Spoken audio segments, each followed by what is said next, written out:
Unacademy. Let's crack it. So, Kartikeya, continuing on the same thread, why Ganesh is called Vignaharta?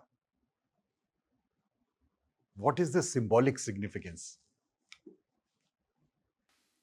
So, according to the limited reading that I have had on the subject, I think that Ganesha is the deity which has been traditionally considered as a god who takes away the problems which could come in the process, and therefore he is worshipped first. Why? What is the symbol? You see, there are two symbols, elephant and mouse. I've given you a hint. Now comment on that. Any clue? Elephant is a very large animal, and mouse is a very small animal.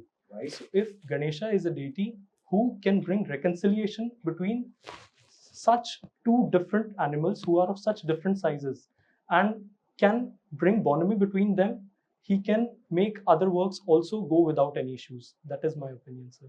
Okay. Actually, the real explanation is that an elephant can wade through any obstacle. Oh, yes, sir.